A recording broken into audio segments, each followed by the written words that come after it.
কি পঞ্চমী ছিল সাপ?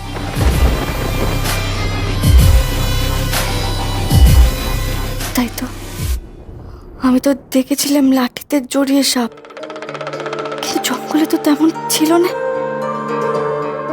সাপ তো ছিল না, তাহলে কি আমি ভুল দেখলাম, ভুল শুনলাম কথা? তাহলে গুরুদেব কি বুঝলেন? এই পঞ্চমী মাঝে মধ্যে সাপের গতিবিধি আন্দাজ করতে পারে, তাই মাঝে মাঝে আন্দাজ মিলে যায়, মাঝে মাঝে মেলে না। আর আপনি ওকে সাপ ভাবছেন। আচ্ছা গুরুদেব, আমি যতদূর জানি বেদেরাও তো সাপের গতিবিধি বুঝতে পারে, তাই না? তাহলে তাদেরকেও সাপ বলবেন? কি গুরুদেব, কোন যুগে পড়ে আছেন? মানুষের মধ্যে সাপ খুঁজছেন? হ্যাঁ, সত্যিই তো। মানুষ আবার সাপ হবে কি করে? এই সুযোগে পঞ্চমীর ভুয়ো একখানা জন্মরহস্যের কথা বলে সকলের মুখ বন্ধ করে দিতে হবে। ঠিক বলেছো বাবা, তুমি ঠিক বলেছো, একদম যথার্থ কথা বলেছো। পঞ্চমী তো বেদের মেয়ে। এক বেদে ওকে গভীর রাতে নীলকণ্ঠ মন্দিরের বাইরে ফেলে রেখে গেছিল।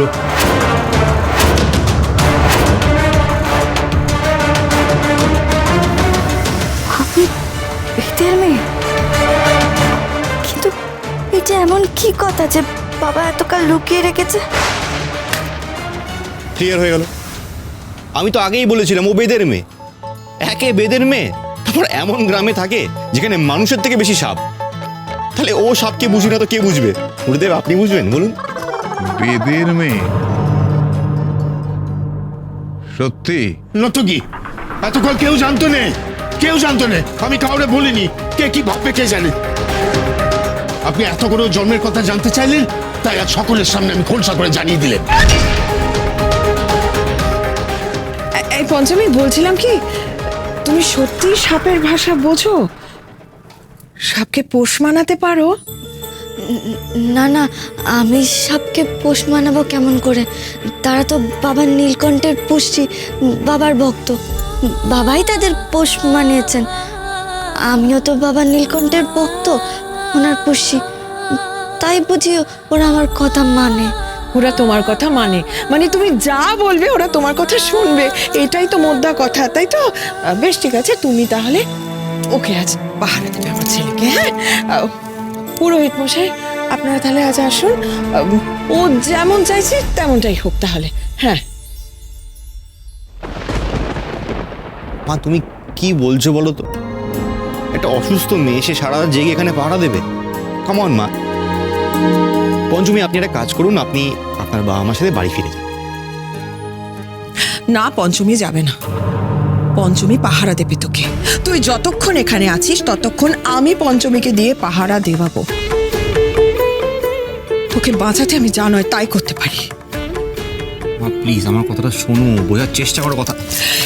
আমার মাথা টিপি রইল, কিন্তু বাধা দিবি না। ঠাকুর আমার প্রার্থনা শুনে পঞ্চমীকে এখানে পাঠিয়েছে।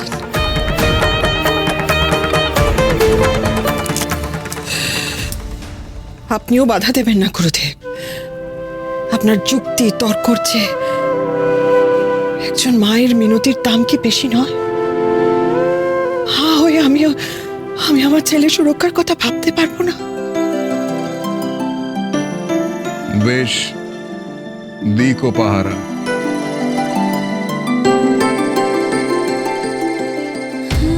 দেখো বাবা নীলকণ্ঠ, সহায় দেখো, আমার ছেলেটাকে রক্ষা করো। ঠাকুরমশাই আপনারা এবার আসুন, পঞ্চমী রইল আমার ভিটে, আপনারা নিশ্চিন্তে আসুন। বাবা তুমি কোনো চিন্তা করো না, ওই কাল যখন ওনাদের গাড়ি রওনা দেবে আমি বাড়ি ফিরে যাব, কেমন? সাবধানে থাকিস মা, সাবধানে থাকিস বাবু। আমার মেয়েটার একটু খেয়াল রাখবেন। আমাদের একমাত্র সন্তানের জন্য আমরা বড় চিন্তায় থাকবো। আসি মা জানি, বাবু আসি। লক্ষ্মী এসো এসো এসো।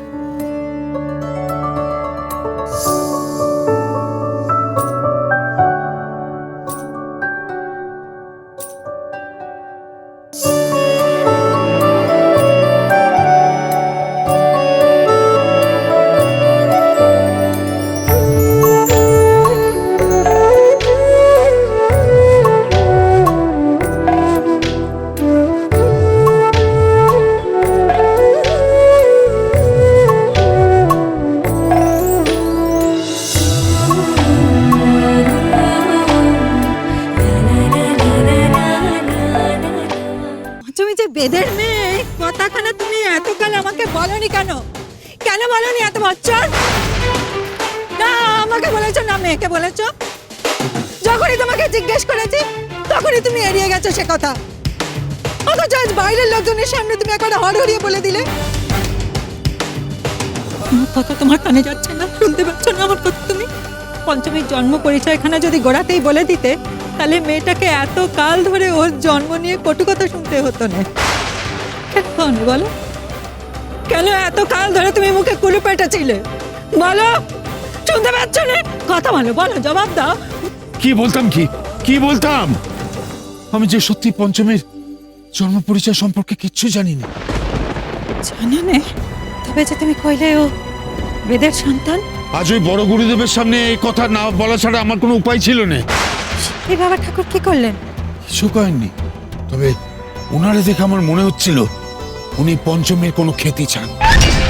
নইলে কেন বারবার পঞ্চমীর জন্ম পরিচয়, জন্ম তারিখ নিয়ে বারবার আমাদেরকে নাকাল করছিলেন?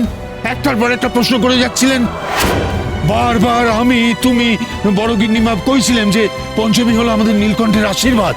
সেটা শুনেও কেন ওই গুরুদেব পঞ্চমীর ক্ষমতাকে সন্দেহ করছিলেন? সে কথাখানা তুমি ঠিকই কয়েছো। উনি কেমন যেন রেগে রেগে উঠছিলেন। আমার মন করছে যে ওনার কোনো কুমতলব আছে, তাই ওনার কাছ থেকে পঞ্চমীকে আগলাবার জন্যই আমি বেদের মেয়ে কইছি। পঞ্চমী তো বাবা নীলকণ্ঠ অর্থাৎ মহাদেবের পেশাদ, মানে মহাদেবের মেয়ের মতনই। সাপেরা তো মহাদেবের বশ, তাই মহাদেবের চেয়ে বড় বেদে আর কে আছে কও তুমি? তা বুঝেছি, কিন্তু এগো বাবা ঠাকুর যে এই প্রথম আমার মেয়েকে দেখলেন, তিনি কেন পঞ্চমীর ক্ষতি চাইবেন গো? সেটাই তো ঠিক বুঝতে পারছি না। বুঝতে যখন পারছ না, তখন আজ পঞ্চমীকে বড় বাড়িতে রেখে আসাটা কি তোমার ঠিক কাজ হলো? যদি ওই বাবা ঠাকুর এর মধ্যেই মেয়েটার কোনো ক্ষতি করে দেন, যখন ভেসতে গেল, মনটা কেমন অস্থির অস্থির করছে গো। তুমি ঘরে গিয়ে শুয়ে পড়ো, আমি মন্দিরে যাই। আজ আমি সারা রাত বাবার পায়ের কাছে পড়ে থাকবো। যাও যাও, ভেতরে যাও।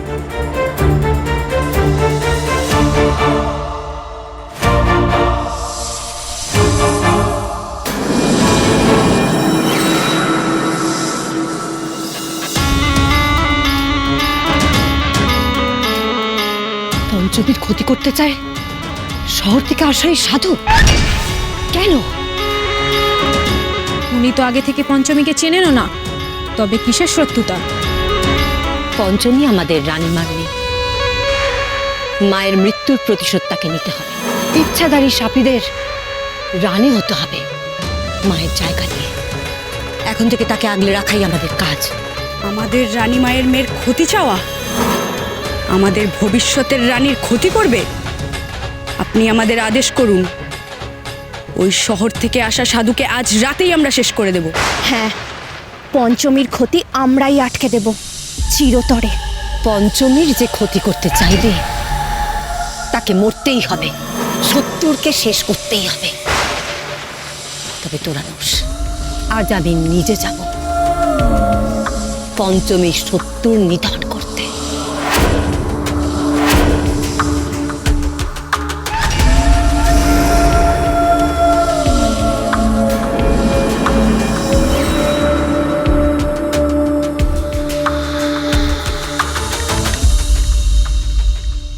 আপনি ভেতরে গিয়ে হাত মুখ ধুয়ে শাড়িটা বদলে নিন। আমি যে অন্য কারোর পরা শাড়ি পরি না। হ্যাঁ বিষ্টু, তুমি তাড়াতাড়ি একবার দোকানটা খোলো তো, আমার কয়েকটা ভালো ভালো শাড়ি দরকার, তুমি এক্ষুনি পাঠিয়ে দাও। ওরে ওরে বাবা রে, বাবা ওরে বাবা রে।